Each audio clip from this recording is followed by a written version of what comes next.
নতুন পথের দিশারীরা চিরদিন স্রোতের বিপরীতে সরকারের চক্ষুশূল হয়ে উঠলেন এবং বৈপ্লবিক ষড়যন্ত্রের নয় জেলে পাঠিয়ে দেওয়া হল। এই সেই জেল যেখানে লোকমান্য তিলক এবং লালা লাজপত রায়ের মতো স্বাধীনতা সংগ্রামীকে রাখা হয়েছিল। মান্দালয় জেল নয়, এ যে আমার তীর্থ। আমি আজ তীর্থে এসেছি। মান্দালয় জেল নয়, যাতনার খাঁচা ছিল। ঝড় বাদলের দিনে বৃষ্টির জল ভেতরে চলেছিল। বসার বা দাঁড়ানোর জায়গা ছিল। ভগ্ন স্বাস্থ্য এবং নিউমোনিয়ার ঝাপসা সামনে 3 বছর পর সুভাষ এক বলিষ্ঠ নেতা রূপে জেলের বাইরে এলেন।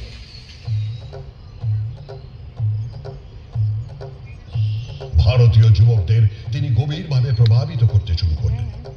তার উপস্থিতি যুবাদের উদ্বুদ্ধ করত। গান্ধীজি যখন একান্তে চিন্তামগ্ন, তখন সুভাষ স্বাধীনতা আন্দোলনের গতি বজায় রাখতে অগ্রণী ভূমিকা নিলেন। মিল মজুরদের একজোট করলেন, সাইমন কমিশনের বিরোধিতা করলেন, বিদেশি দ্রব্যকে সহস্র মানুষের মধ্যে যোগাযোগের তার জুড়ে দিতাম।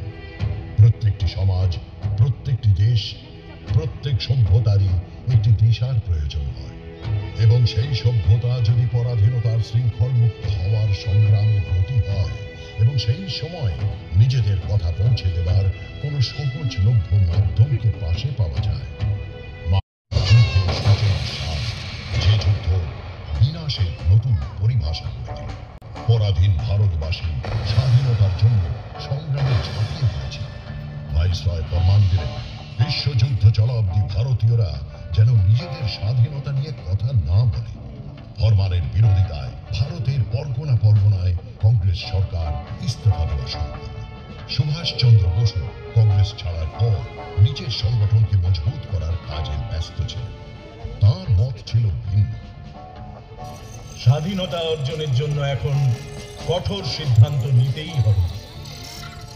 অহিংসা খুবই পবিত্র নীতি, কার্যকরীও বটে, কিন্তু যখন তাতে কাজ হয় না, তখন অন্য রাস্তা খুঁজতেই হয়।